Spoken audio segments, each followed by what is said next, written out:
wasaaradda caafimaadka Soomaaliya oo shaacisay kiisas cusub oo cudurka coronavirus ay laga helay dalka Soomaaliya.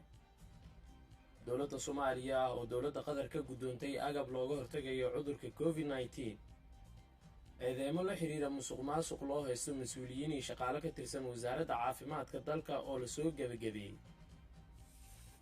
nin ku eedeysnaa xasuuqii Rwanda oo maanta Faransa lagu xiray.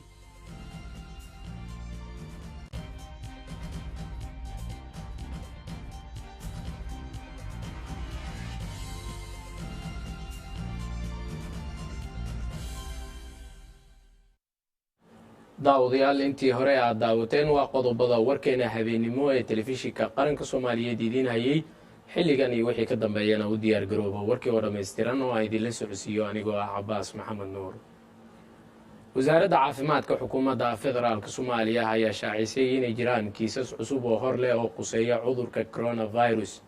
wasiirka wasaaradda caafimaadka iyo daryeelka bulshada xukuumadda federaalka Soomaaliya Dr. Fawziya Abikar Nuur oo warbaahinta la wadaagtay warbixinteeda maalinlaha ee qusaysa arrimaha cudurka coronavirus ayaa waxa ay tiri waxaan rabaa inaan idin la socodsiiyo 48 saac oo ugu dambeysay waxa soo kordhay 73 xaaladood waxa rag ah 51 waxa haween ah 22 dadkaas waxay kala joogaan Puntland 25 ayaa laga helay Somaliland waxa laga helay 19 banaadir waxaa laga helay 17 koonfur galbeedna waxaa laga helay 12 da'da inta ay u dhaxayso dadka laga helay 48 saacad ugu dambeysay 20 jir iyo ka yar waxaa laga helay boqolkiiba 4 20 ilaa 39 waxa waaye 27 boqolkiiba 40 ilaa 59 waa 44 boqolkiiba 60 sano iyo intii ka weyna waxa waaye 25 sano tirada guud ee dadka laga helay dalkeena waxay gaaraysaa 1357 xaaladood waxa u geeriyooday laba qofood Allah u naxariisto oo ku geeriyooday Soomaaliland tirada guud ee dhimashadana waxay isugu tagaysaa 55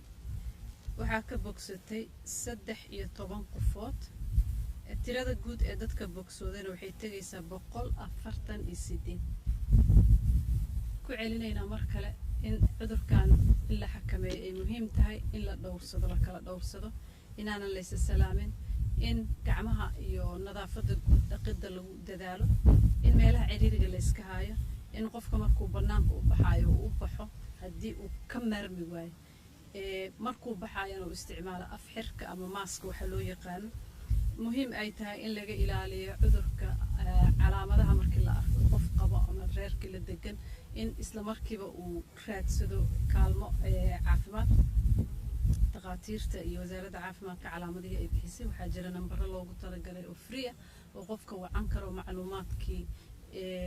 cudurka loo sheegi karo in qofka hadduu xanuun dareemo uu raadsado rug caafimaad meesha ugu dhow inay muhiim tahay mar walba in bulshada lagu baraarujiyo qaybaheeda kala duwan qof kasta uu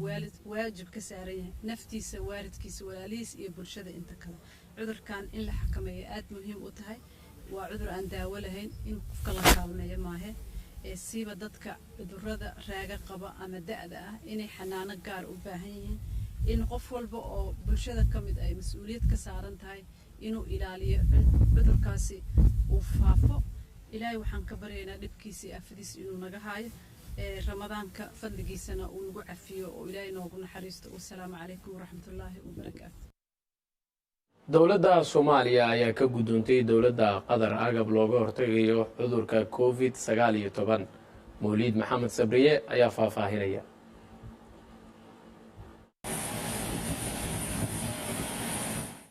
diyaarad ciidan oo ay leedahay dowladda Qatar isla markaana siday qalabka looga hortago faafitaanka cudurka COVID-19 ayaa galabta soo caga dhigatay garoonka caalamiga ee aadan cadde ee magaalada tan Muqdisho iyadoo deeqdaasina ay la wareegtay wasiirka wasaaradda caafimaadka xukuumadda federaalka Soomaaliya Fawziya Abikar Nuur. munaasabadii deeqdaasi lagula soo wareegayay waxaa goobjoog ka ahaa wasiirka wasaaradda arrimaha dibadda xukuumadda federaalka Soomaaliya wasiirka caafimaadka xukuumadda federaalka Soomaaliya iyo saraakiil ka socotay safaaradda Qatar ay ku leedahay magaalada tan Muqdisho. fawziya abikar nuur wasiirka wasaaradda caafimaadka oo la wareegtay deeqdaasi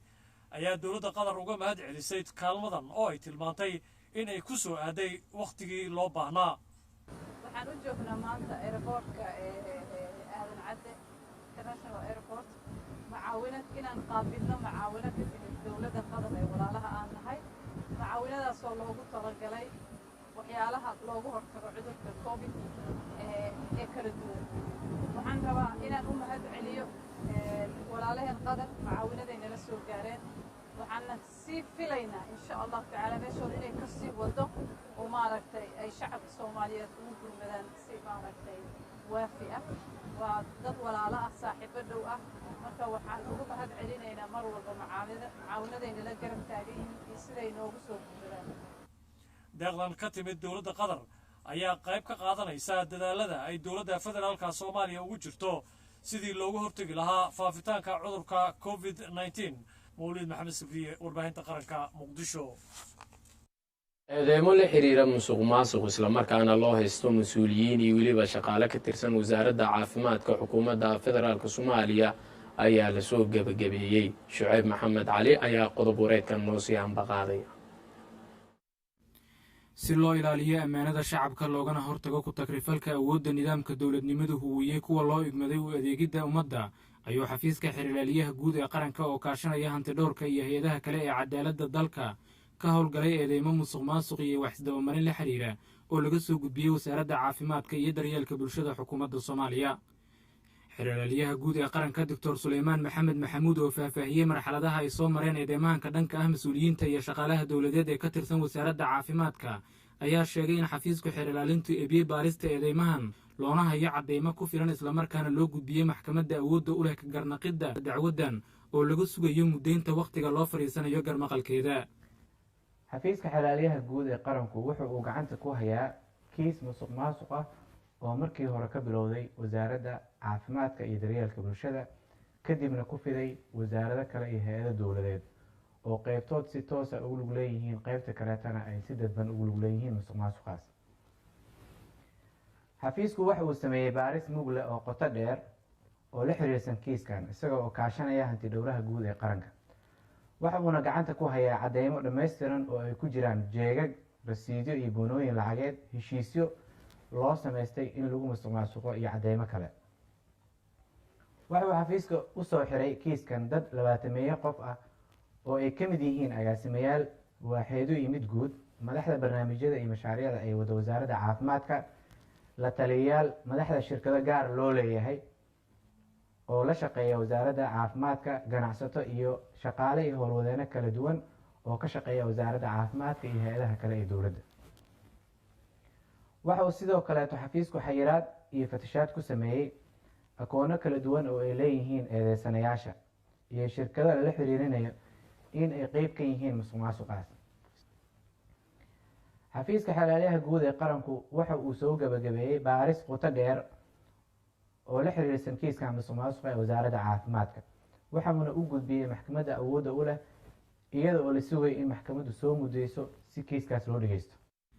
kuma koobna oo keliya wasaaradda caafimaadka hay-adaha dowladeed ee hayaan dhaayaha cadaaladdu waxaase xafiiska xiriirlaalinta guud ee qaranku gacanta ku hayaa baarista eedeymo ka dhan ah wasaarado iyo hay-ado kale oo dowladeed oo lagu tuumayo lunsashada hantida qaranka.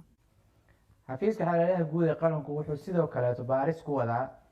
welina daba jooga wasaarado iyo hay-ado kale oo dowladeed oo uu xafiisku tuhunsan yahay inay si weyn uga jirto musuq maasuq. waxa uuna ka qaadayaa tallaabada ku habboon iyada oo sharcigana la hor keeni doono dhammaan dadka ay ku caddaato inay ku lug leeyihiin musuq maasuqaas. waxa uu xafiisku u digayaa dhammaan dadka hababka musuq maasuqa ku shaqeysta oo ka mid ah hay-adaha dowladda. waxa uuna cod dheer ugu sheegayaa in xafiisku soo qaban doono sharcigana la hor keeni doono qof kasta oo musuq maasuq lagu helo. ciqaabta uu mutaysanayo qofkaasna aysan noqon doonin keliya in la xiro laakiin uu la kulmi doono ciqaab maaliyadeed oo ay ka mid tahay in qasnada dowladda uu ku celiyay qofkaas dhammaan hantida ay ku caddaatay inuu ka lunsaday ummadda soomaaliyeed taas oo kalifaysa in la xaraasho dhammaan hantida laga sameeyey musuq maasuqaas. ugu dambeyn xafiiska xiriirlaaliyaha guud ee qaranku waxa uu digniin u jeediyey dadka warbaahinta ka fidiya eedeymaha marin habaabinta ah ka hor go'aanka maxkamadaha waxa uuna ehelada xukun sugayaasha ku jira gacmaha cadaaladda ugu leeb qaboojiyey inay ku kalsoonaadaan garsoorka kuna raadiyaan xuquuqaha ay baadigoobayaan sifa aan baalmarsanayn habraacyada sharcigu ogol yahay. xafiiska xeeladaha guud ee qaranku wuxuu u digayaa dhammaan dadka inta warbaahinta hor yimaada ka hor dhacaya baarista warbixino been ahna ka bixinaya kiis aysan maxkamaddu weli dhegeysan go-aanna ka gaarin, garsoorkana ka sheegaya warar been abuura oo aan sal iyo raad toona lahayn, iyada oo laga dhigayo kiis kasta oo musuqmaasuq ah oo qof loo xiro mid siyaasadeysan oo dan gaara cid gaara ay ka leedahay. wuxuu xafiisku u sheegayaa dadkaas in arrintaas aan loogu dulqaadan doonin lagana aqbalin in ummadda Soomaaliyeed lagu jahwareeriyo been abuur iyo warar beena oo aan sal iyo raad toona lahayn. Shucayb Maxamed Cali, warbaahinta qaranka, Muqdisho. ciidanka booliska Soomaaliyeed ayaa gacanta ku soo dhigay guryo lagu sameynayay waxyaabaha ammaanka dooriya iyo weliba dadkii ku howlanaa howshaasi. Cabdulaahi Maxamed Amiin Cabdulaahi Qorshe ayaa faahfaahinaya. hoggaanka baarista dembiyada qaybtiisa la dagaalanka muqaadaraadka iyo ciidanka booliska Soomaaliyeed oo dhowaan la sameeyey oo xoraansi iyo wada shaqayn ka helayay maamulka degmada Wadajir iyo shacabka xaafadda ayaa ku guuleystay inay la wareegaan xaruntan iyo 4 ruux oo ka shaqaynayay kadib howlgal ay sameeyeen ciidanka booliska Soomaaliyeed kan degmada Wadajir iyo qaybta la dagaalanka muqaadaraadka sida uu sheegay afayeenka ciidanka booliska Soomaaliyeed Dhamme Sadiiq Aadan Cali. howlgalkan wuxuu dhacay shalay oo ahayd 15 bishii May ya ciidanka booliska Soomaaliyeed waaxda la dagaalanka muqaadaraadka iyo hoos tagta hoggaanka baarista dembiyada ciidanka booliska Soomaaliyeed ayaa ka howlgalay iyo qaybta guud ee booliska gobolka Banaadir oo iskaashanaya. howlgalkaas wuxuu ku soo dhamaaday si guul falillahi alxamdu. u jeedaan wax maanta meeshan aan ku soo bandhignay. meeshan gurigan wuxuu ahaa guri calaqa lagu sameeyo isla markaana looga geeyo degmooyinka kale ee ku hareeraysan degmadan looga iibgeeyo waxa bil Ramadaan aan ku jirnaa. diinteenu way cadaysay iyo shuruuc dalka u taala maandooriyuhu mansabka uu ka taagan yahay ummadda dhexdeeda. halka calaqan lagu sameynayay ayaa waxa ay deegaan u ahayd bulsho kala duwan waxaana ka mid ahaa qoyska mid ka mid ah ragga samaystay xaruntan calaqa lagu sameeyo. waxaa sidoo kale daris la ahaa dugsi qur-aanka ay wax ku bartaan caruur ay da'doodu ka yar tahay 10 sano taa oo muujinaysa in dhibaato weyn ku hayeen bulshada deegaankaasi degan sida uu sheegay gudoomiye ku-xigeenka arrimaha bulshada degmada Wadajir Axmed Maxamuud Diiriye. waxa kale oo nasiib darro ah shakhsiga hawshan ku dhex jiray wuxuu ku sameeyay gurigiisa dhexdiisa iyo ilmihiisa. waa arrin aad iyo aad u nasiib darro ah. waxaa ka muuqda inuu qofna ka naxayn oo bulshada qaybadeeda kala duwan iyo xataa qoyskiisa uu naxayn. marka arrintan waa arrin aan aad ugu faraxsanahay. waa wada shaqayn ka dhaxaysa maamulka degmada Wadajir, taliska booliska, xeraalinta, dhammaan shacabka degmada Wadajir oo iskaashaday ayaa arrintan ku guuleystay. maxkamadda gobolka Banaadir ayaa amartay in la baabi'iyo calaqa iyo agabka loo adeegsanayay sameyntiisa waxaana goobjoog ka ahaa xafiiska xeer ilaalinta guud ee qaranka oo hubinayay fulinta amaradan in la waafajiyo sharciga. xiis Maxamed Axmed ku-xigeenka xeer ilaaliyaha guud ee qaranka ayaa saxaafaddu u akhrisay agabka maxkamadda ay amartay in la baabi'iyo. waxaan maanta goobjoog ka nahay burburinta iyo baabi'inta qalabkan iyo daraagiskan. qalabkan iyo daraagiskan oo ka kooban hal digsi oo santel steel laguna kariyo calaqa 14 jiiragaan oo buuxda oo calaqa 50 jiiragaan oo shaqadii lagu haayay oo faaruq ah 3 fuusto oo calaqa oo buuxdo iyo nus kiilo xashiish ah jikadii lagu karinayay calaqa iyo computer laptop ah mid ciladaysan iyo mid fiican intaba. intaas ayaan baabi'in doonaa. samaynta calaqa iyo waxyaabaha maanka dooriya ayaa si qarsoodi ah loogu dhex sameeyaa bulshada dhexdeeda. isticmaalkooduna waxa uu qayb weyn ka qaataa falal dambiyeedyada ka dhaca gudaha magaalada Muqdisho.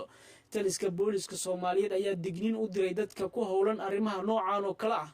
hadday noqon lahayd kufsiga, hadday noqon lahayd dhaca, hadday noqon lahayd wax kasta amni darro waxaa sabab u ah maandooriyaha. sidaas daraadeed waxaan gaarsiinaynaa bulshada Soomaaliyeed meel kasta ay joogaan qaasatan dadka ku nool gobolka Banaadir iyo degmooyinka xaafadaha ka warhaya guryaha saas oo kale lagu sameeyo inay si fudud ula soo xiriiraan ciidanka booliska Soomaaliyeed oo u taagan dabargoynta iyo ciribtirka falalka noocan ah. maxkamadda ayaa fasaxday mid ka mid ah dadkii goobta lagu soo qabtay maadaama uu ka yaraa da'da dambi qaadista halka raggii kalena loo dhaadhiciyey xabsiga si ay u muteystaan sharciga. waa noo dhammaaday waa burburinay alaabtii wixii meesha yaallay oo caraqii iyo fustooyinkii iyo jirgaamadii iyo wixii xeerlaalaha ay sheegtoo dhan waa burburinay dhulkan ku sugnay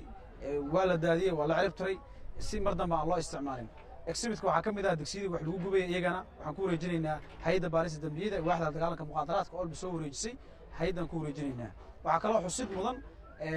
eedaysanayaashii afarta ahaa cabduqaadir cabdulaahi maxamed waa 14 jir sidaas daraaddeed maxkamadda sharafta leh way sii daysay maadaama uu ka yaryahay da'dii imbiyotobilita mas-uuliyadda dambe qaadista maadaama uu ka yaryahay maxkamadda sharafta leh way sii daystay. agabka la soo qabta ayaa lagu daadiyey goob ciidanka booliska ay u qodeen si bulshada uusan u dhibaateyn caafimaad ahaan halka agabka kalena lagu wareejiyey waaxda la dagaalanka muqaadaraadka ee ciidanka booliska Soomaaliyeed. arrintan ayaa waxaa aad u soo dhaweeyey shacabka degmada Wadajir. Cabdullaahi Maxamuud Amiin Cabdullaahi Qorshe, warbaahinta qaranka, magaalada Muqdisho. wasaaradda tamarta iyo weliba khayraadka biyaha ee xukuumadda federaalka Soomaaliya ayaa ka bilowday magaalada beledweyne duleedkeeda biyo dhaamin sida uu ku soo waramayo waryahayaga Ibraahim Maxamed Geedi. wasaaradda tamarta iyo kheyraadka biyaha dowladda federaalka ee Soomaaliya iyo tan Hirshabeelle oo iskaashanaya ayaa biyo dhaamin u socon doonta muddo 2 bilood oo u bilaabay qaar ka mid ah dadkii ka barakacay gudaha magaalada Beledweyne ilaa 3,000 oo qoys oo deegaansada duleedka magaalada Beledweyne. biyo dhaamintan maanta loo sameeyay ayaa waxa ay tahay gargaar ay aad ugu baahnaayeen. isku duwaha wasaaradda gargaarkii maareynta ee gobolkan Hiiraan Xaawa Axmed Maxamed ayaa ka hadashay.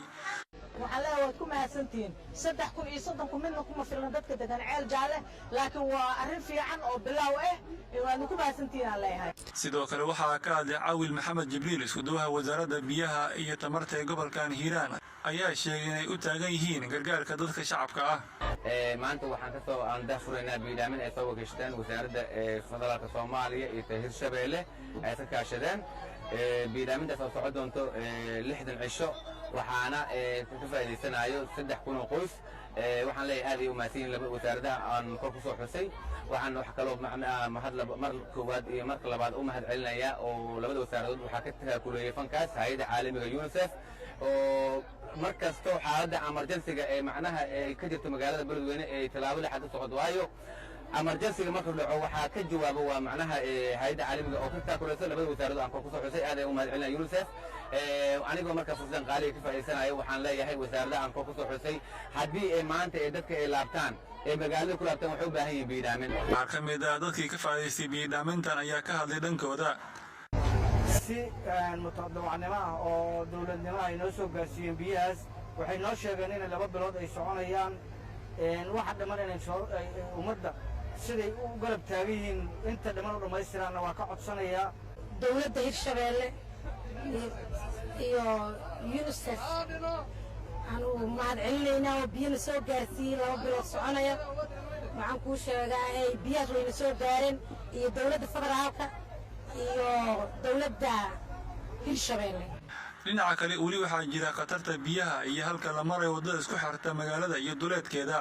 halkaasoo dadka lug ku marayaan mararka qaarna ay ka dhashaan dhibaatooyin nafeeda.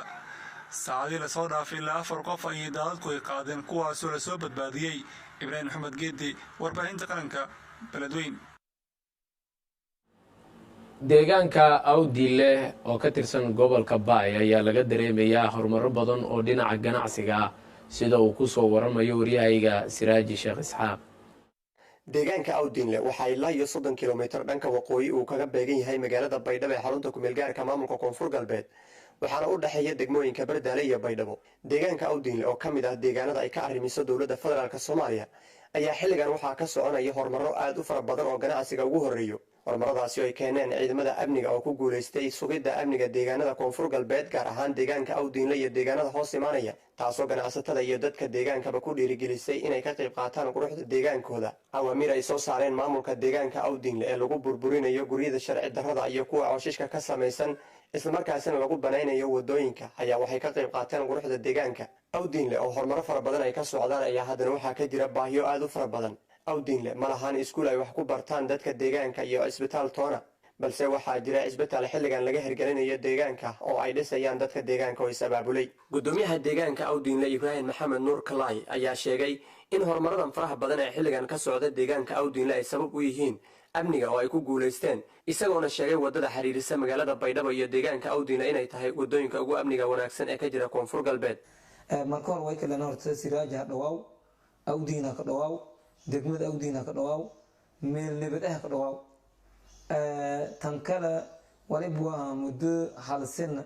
iyo maylarais ka dhawaad lama bilood misal bilood imeelayo man arday deegaankan anata gudoomiye ka ah runtii maylarais walbadan wali hooga saarnay amniga sida adiibun ogsanta nimankii arlaawayaalkii oo maylarais nabadiidka haayeen ya maylarais deegamadan maylarais dhibaateeyeen alxamdulilah ilaahay mayna suurta geliyey ini manaha deegaankan awdiinle isweydaar arday 20 kilomitr wareeji ah manaha nimankii hasulman ya mana arday ya diidni ilaahay yani suurta geli cabdullaahi maxamed cumar gudoomiye ku-xigeenka maamulka deegaanka awdiinle ayaa baaq u diray hay-adaha gargaarka iyo dowladda koonfur galbeed soomaaliya inay ka qayb qaataan horumarada ka socda deegaanka awdiinle waxaana uu sheegay in baahida ugu weyn xilligan ay ka jirto awdiinle ay tahay iskuul la-aan iyo cisbitaal la-aan taas oo hay-adaha gargaarka iyo dowladda looga baahan yahay inay garab ka siiyaan maamulka deegaanka dhanka waxbarashada iyadaan ku liidin dhanka caafimaadka saas oo kale iyadaan ku liidin dhanka biyo saas oo kale iyadaan ku liidin way baagan direy hay-adaha samfalka NGO-yaalka kaan localka way baagan ka jeediyay sadanka dhaqso badan ani hata qoor gurmud degdege kuwana way fadaane baagan jeed dhanka gobolka iyo degmada koonfur galbeed way baagan ka jeediyay ini meelaha sadanka dhaqso badan meelaha awdiinle oo qorbiyo on koyna 30 kilomitir bay dhow jarta dhankii amnigiina nadiifay ini si degdege meelaha awdiin on koyan dhanka caafimaadka on ko badan dhanka waxbarashada on ko badan dhanka biyo walna on ko badan intaas baa jeediyo wabillahi tawfiiq siraaj shaysa warbaahinta qaranka Soomaaliya baydhabo saameynta uu yeeshay cudurka coronavirus isla markaana ku yeeshay dalkeena Soomaaliya ayaa waxaa laga dareemayaa suuqyada qudaarta ee magaalada Muqdisho Muuse Cismaan Abtow ayaa qodob-wareedkan si anbaqaadaya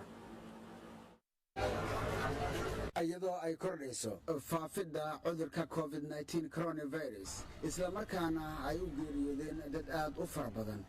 ayaa waxa uu saameyn ku yeeshay dhaqaalaha iyo ganacsiga guud gaar ahaan ganacsiga qudaarta noocyadeeda kala duwan ee lagu iibiyo suuqyada magaalada Muqdisho oo xilligan laga dareemayo sare u kac aad u baahsan cudurka covid-19 coronavirus ayaa waxa uu saameeyey nolosha dadka shacabka ah ee danta yar ee ku nool magaalada Muqdisho iyadoo ay sheegeen ganacsatada qudaarta inuu saameyn ku yeeshay habsami u socodka ka ganacsiga qudaarta noocyadeeda kala duwan cabdulqaadir ibraahim cali oo ka mid ah ganacsatada qudaarta ayaa ka hadlay saameynta uu ku yeeshay cudurka covid-19 coronavirus ka ganacsiga qudaarta anaga waxaa noogu daran maciishadii ay kor u kacday basashii oo kale baradhadii oo kale dalagii oo sii yaraahay basasha hadda waddanka waxaa laga keenaa Yemen waxaa lagu soo dejiyaa boosaasaa laga soo raraa asa Muqdisho say ku imaataa taraagas dheer ay soo martaa hadda qiimihii lagu keeno xag lagu soo qaada bakaara laga soo qaada waxaa lagu soo qaadaa $1 iyo bar ayaa lagu soo qaadaa horeetana waxaa laga jiray wax $1 dhameen waxaana u soo bixi cudurkaana u soo bixi wax walba sabab cudurkaana u soo bixi dadkii hore waxay markii xilliga soonka la gaaro badeecadii way kala soo jirtay inkastoo idoo qaale ay tahay magaalo lacag la heli jiray hadda wixii dhan way xirmeen badeecadii oo qaali la qatay magaalada lacag la'aan ka jirto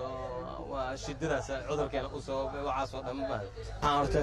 bogaadin hambal ujeeda dawladda waxaan ka codsanaynaa wadooyinkan horta noogu weyn wadadan oo ka timaada afgooy xamar isku xirta inaan wadadii horta noo hagaajiyaan wadadii noo hagaajiyaan oo laami noo saaraan oo noo nadiifiyaan wadooyinkan kale burbursan oo inay wax ka qabtaan ee isbedel ay wadanka ay ku sameeyaan aan ka cusubna ilaahay ugu garab galo ilaahay waxaan u tugeynaa inay garab saas ay yeelaan wadadaas noo hagaajiyaan oo waa dawladeena ilaahayna dawladii jirta Allah nooga dhigo waxaan kaloo ka cusubnaa inay wadooyinkaas noo habeeyaan ganacsatada waxaan ka codsanayaa inay dadkan shacbiga ay u naxariistaan. Faadumo Cali Barrow oo ka mid ahayd haweenkii aan kula kulmay suuqa qudaarta degmada Xamarweyne ayaa sheegtay in sare u kaca ku yimid qudaarta uu sababay cudurka COVID-19 coronavirus. qudaarta waa qaali, basasha waa qaali, baradhada waa qaali, yaanyada waa qaali, ansalaatada waa qaali. qudaarta dhan waa wada qaali. haddii imika ugu qaaliseen halkee laga soo saaraa qudaarta waayahay ya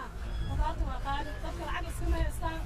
هاي كورونا فيروس أجراليري وطمك وعيلين dadka lacag ma haystaan macaamiil ma haystaan dadku bixiyay jira wax ma haystaan ay qudaarta ugu qaaliye anaga inta ka keenayna lacag intaan la sheegin cudurka qudaarta way ceelmatay marka cudurka la sheegay qudaarta way nagu kacday waa lagu wada kacday.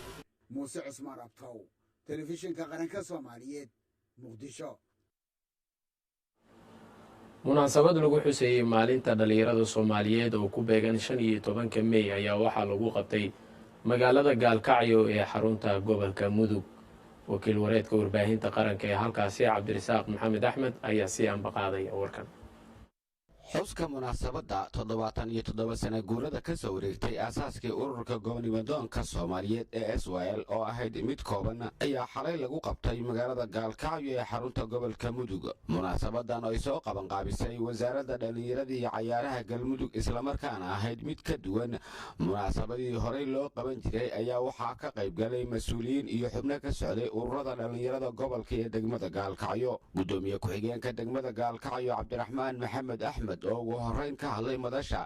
ayaa ku booriyay dhalinyarada xoojinta wacyigelinta khatarta cudurka coronavirus. waxaan u dibaaldegaynaa 77 guuradii ka soo wareegtay aasaaskii ururka gobonnimadoonka Soomaaliyeed ee SYL.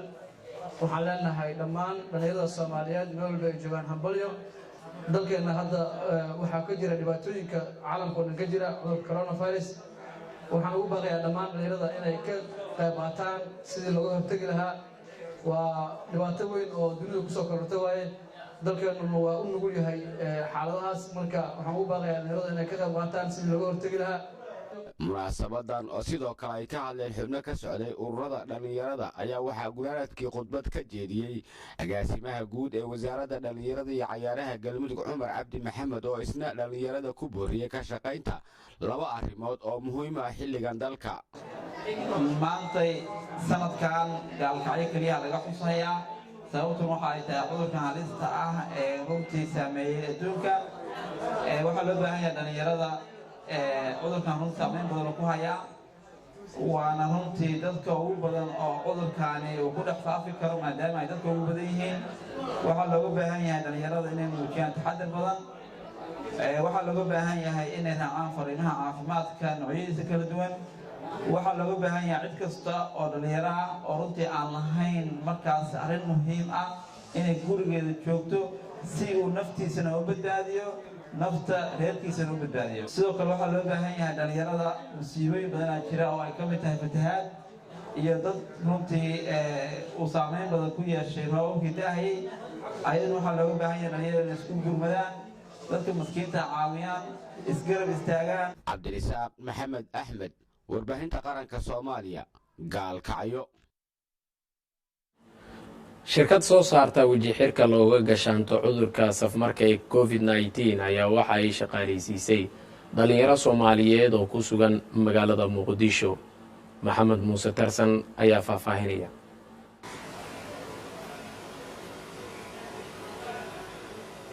halkani waa qaybta harqaanka markaasi dhar laguma tulayo dhowaan ayay ku soo biirtay dagaalka Soomaaliya ee ka hortagga cudurka COVID-19. waa warshad ku taal Muqdisho oo si maalinle ah u soo saarta 34,000 ilaa 40,000 oo weji xir face mask kuwaas oo jeermis dilan lagu buufiyo. in ka badan 60,000 oo weji xir ayaa magaalooyinka galay kadib markii guddiga wacyigelinta iyo xubno ka mid ah xukuumadda Soomaaliya ay bulshada u qaybiyeen. balse waxaa jira dad aan ku qanacsanayn tayada agab lagu sameeyey Soomaaliya sida uu sharaxayo Cabdinuur Xasan oo ah maamulaha warshadda Yooco. wuxuu yiri maydin Soomaaliya ka tirtir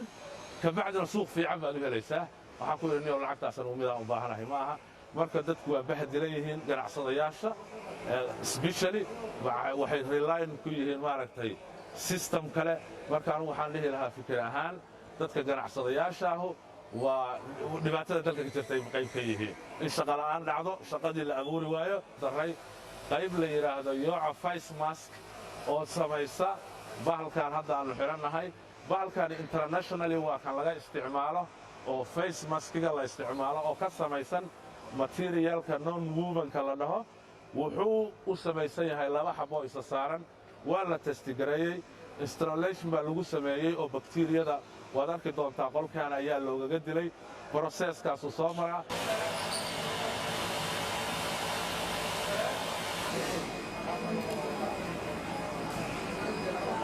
tan iyo dabayaaqadii sanadkii hore 2019 malaayiin qof ayuu coronavirus shaqo la'aan dhigay caalamka oo idin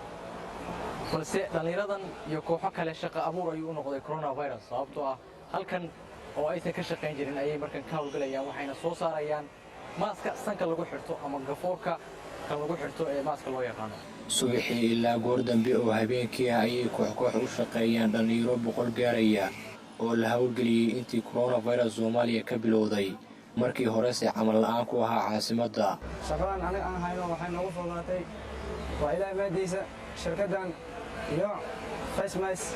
oo dadaal joogto dheer gelisay aynu u gelisay dalkeena Soomaaliya cudurkan macnaha COVID-19 ama coronavirus dalkeena macnaha hooyo ku soo baahay aan kasto aniga aan nahay dawladda cifa waxba aan hadda tarakelino dawlad macnaha aflaadkeena lagu yaryahay sida laajigeeda aan u istaagnay inaan badbaadino dalkeena hooyo muwaadiniinteena nafsadeena waalidiinteena nafsada dadka nagu oo jilicsan oo qalbi jilicsan inaan u badbaadino oo kacna anagoo dhalinyaro ah horey waxay u ahayd warshad u danaanida danaha deegaanka oo ka soo horjeeda adeegsiga bacda taas beddelkeedana soo saarta sillado dambiilo iyo agab kale oo si ku meel gaara iminka loo hakiyey niyo bacahan waxaan ugu talagalnay baadiskan in aan waddanka ka joojinno bacahan balaastigka ah dhibaatada ay leeyihiin iyo dhibka ay dadka iyo bulshada Soomaaliyeed ku hayaan iyo adduunkana waa loo waxyaabo balaastig ka samaysan waxa weeyaan waxyaabaha biyaha roog markuu dul xirayo jeerka xirayo isgooniyo waa ayaga ma dhamaanayaan oo 10 sano hadii meesha yaalaan waxa waaye wax dhamaanaya ma ahan xoolihii baa cunaya balaastigta dhibaatada uu adduunku maanta khataraha ugu badan oo la tacaaliya ka mid tahay gacmo gashiga waji xirka iyo agabka kale ee sahli kara inaad ka badbaado COVID-19 ayaa yaraaday markii coronavirus dunida ku fiday waxaana lagu qasbanaaday in la soo saaro tiro kale si aan dad kale u qaadin xanuunkan uusanna qalabkan qaali u noqon maxamed muuse tarsan warbaahinta qaranka muqdisho qoysaskii ka barakacay fatahaadii webiga Shabeelle ayaa ku dhibaataysan duleedka magaalada Beledweyne Cabshakuur Cusmaan Cali ayaa warkan faahfaahinaya ku dhawaad 60 qoys oo ka barakacay fatahaadii uu sameeyay webiga Shabeelle ee magaalada Beledweyne ayaa daasan inta u dhaxaysa deegaanka Ceelgaal iyo deegaanka Kalabeer ee gobolka Hiiraan waxaana dadkan soo wajahay xaalado nolol xumo sida biyaha caafimaadka iyo waliba hoylaan habeen ka hor magaalada Beledweyne waxaa ku dhuftay duufaan aad u xoogan taasi oo sababtay in ay ka dumiso guriyihii yaraa oo ay dhisteen qoysaska ka barakacay fatahaadii Beledweyne ka dhacay waxaana ay sheegeen isla markaana ay ka codsadeen dawladda Soomaaliya in ay gurmad la soo gaarto assalaamu calaykum horta waxaan nahay aniga cadday afax alaydaha cadday afax siyaada alaydaha waxaan ka soo qaxay xintoy ka soo qaxay xintoy hadda ka soo qaxay aas jaalla imid ilaahay oo asaawajalaha horta kabistiisa haya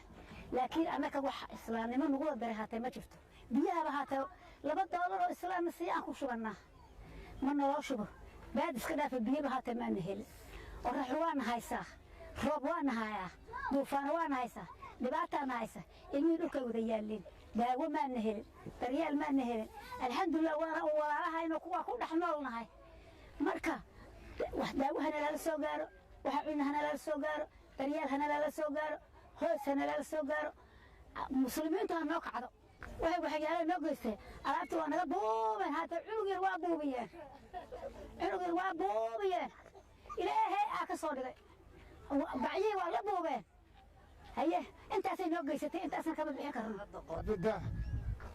biyaha aa soo gale ilmaha ciyaal baa soo guuri banaanka fadhiya guri lacag wax la cuna ma leh hala soo dhiibo biyo ma leh banaanka jiifa bac ma leh ilmaha baa joogaa baa joogaa asal cumar boqor baa leeyahay ilaahaygi boqorka ahay dhibaataa meeshaan na keen rafaad dhibaato waayeel aan socon karayna saa u fadhiyaan oo laga calaanka ah الحمد لله رب العالمين شكر الله نوك ودانا هاين إلى هيك بقولك أرسقت وحس الله نيسو دي من الليسيو هدي ألكون وإسك دباتي سنة المعير وإسكوا وتا بيان كسوب بحنا ترى كسوب بحنا ما هايسن أرسقت أو بحنا يرشين بحنا هذا واحد أنا أقدر واحد نقول عن عنه هي أرسقت بيا واحد إسكوا قدرنا وعرفنا روب كان وارتها بحالة من إلهي دوف أنت هبيني والنجار مثل وهاينا سينسان تبين كوركان كل ما روب tan iyo markii ka soo barakaceen fataadihii balarnaa ee ka dhacay magaalada beledweyne ee xarunta gobolka hiiraan qoysaskani waxay ahaayeen kuwo deegaansaday deegaankan Arjale oo ah deegaan aad u kulul sidoo kale waxa saameeyay duufaano xoogan oo habeen koor ku dhuftay beledweyne waxaana jira biyaha deegaankan oo aad u yar sidoo kale dadka waxay sheegeen inay jiraan cudurro halkan ka jira oo loo baahan yahay in la soo gaarsiiyo daawooyin iyo weliba takhaatiir intaba maamulka gobolka hiiraan ayaa dhinaciisa wada dadaalla dadka loogu gurmanayo cabdishakuur ismaan cali SNTV beledweyne dadkii uu saameeyey webiga shabeelle fatahaadda uu sameeyey ee ku sugan magaalada jawaar ee xarunta gobolka shabeellada dhexe ayaa dalbaday in gargaar bini'aadanimo loo fidiyo wariyaha warbaahinta qaranka ee magaaladaasi cabdiraxmaan xuseen cumar wadani ayaa faahfaahinaya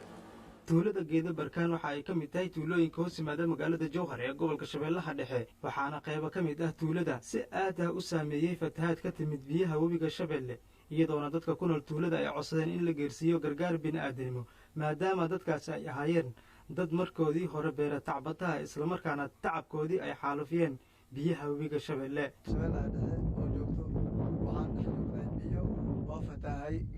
tuulada geeda barkaan biyahaas oo nagu socdo korsho iyo siimow inta u dhahayso waxaan u baahannahay jawaanyo iyo gargaar dadege oo hay-ada oofamafalka wax walba waa u baahannahay dowladda federaalka hirshabeelle degmada gobolka waxaan rabnaa inaan idin sheegno dhibaatada webiga iyo roobabka oo nagu dhifteen iyo intay meesha xaaladda aynay marayso alxamdulilah ilaahayaan ku xamdinaynaa waxaana barakiciyow haayo waxa la yidhaahdo korshub iyo siimow aana barakiciyow haayo iyo roobabkii iyo wixii oo dhan aa isku kor dhiftay waxaa kalean u sheegaynaa hay-adaha samafalka inay si degdegkeena ugu soo gurmadaan inta kale maamulkan waxaan u sheegaynaa webigaas nagu korshubaayo asigana loorarkii iyo wixii qaabkii wax naaga caabi lahayn inay naaga caabiyaan oo ugu yaraan waxaa go'day roobkii iyo webigii siimoogii waxaan dhex joognaa biyaha webiga oo shabeelle ayaan dhex joognaa oo beerahayna ku socdo ayaan dhex joognaa waxaa codsi naga maamulka shabeellaha dhexe inuu aan kuu sheegay soo fiiriya meeshaan biyaha maanta hore daaw hore aan soo dhaafnay deertii aan soo dhaafnay iyo gugaanba biyahan ana barakiciyo waay tuulooyin dhowr ah oo ka tirsan gobolka shabeellaha dhexe ayaa weli waxaa ka jira xaalad bini'aadanimo kadib markii saameyn ballaaran ay ku yeesheen fatahaadda webiga shabeelle cabdiraxmaan xuseen cumar wadani warbaahinta qaranka soomaaliyeed jowhar halka warkaasi daawadayaal aad kala socotaanna waa telefishinka qaranka soomaaliyeed xaruntiisa dhexe uu ku leeyahay magaalada muqdisho iminkana akhbaaraadka dibadda nin ku eedeysnaa inuu ka dambeeyey xasuuqii ka dhacay dalka ruwanda ayaa maanta waxaa lagu xiray waddanka faransiiska yaxya cali faarax ayaa tafaasiisha warkan sii dhammaystiraya felician kabugo oo ku jiray diiwaanka eedeysanayaasha aadka loo doondoonayo doorkii ay ku lahaayeen xasuuqii ruwanda ayaa lagu xiray magaalada baariis ee dalka faransiiska sida ay shaacisay wasaaradda cadaaladda ee dalkaasi master kabugo ayaa la sheegay inuu ku noolaa nawaaxiga baariis isagoo isticmaalayay magac been abuur ah maxkamadda gaarka ah ee dembiyada caalamiga ah ee ruwanda ayaa 84 sano jirkan ku eedeysay xasuuq iyo dembiye ka dhan ah aadanaha waxaa lagu eedeeyey inuu dhaqaalo badan ku bixiyey maalgelinta dagaalamayaashii xagjirka ahaa ee hutuga oo dagaalkii ruwanda ku dilay in ka badan 800 oo qof sanadkii 1994 waxay bartilmaamaysanayeen qabiilka laga tirada badan yahay ee tusiga howlgalka lagu soo xiray master kabugo ayaa lagu sheegay inuu ahaa mid ay ku lug lahaayeen dhinacyada kala duwan ee amniga dacwad ogaha maxkamadda caalamiga ah ee fadhigeedu yahay heeg ee u xil saaran qaadista dacwadaha weli taagan ee la xidhiidha xusuuqii ruwanda ayaa soo dhoweeyey qabashada eedeysanaha xiritaanka felician kabugo maanta waxay xasuus u tahay in kuwa mas-uulka ka ah xasuuqa la hor keeni karo cadaaladda xitaa haddii ay 26 sano ka soo wareegto dambiyadii ay geysteen ayuu yidhi zerge baramites oo soo saaray qoraal kooban maser baramites ayaa u mahad celiyey faransiiska balse waxa uu sidoo kale sheegay in soo qabashada ninkan ay gacan ka geysteen ruwanda belgium u k germany netherland australia luxemburg switzerland maraykanka yurub iyo sidoo kale interpol waxaa lagu wadaa faransiiska inay ninkani ku wareejiyaan maxkamadda caalamiga ah si uu u wajaho eedeymaha loo haysta ee ku saabsan inuu kulug lahaa xasuuqii ka dhacay waddanka ruwanda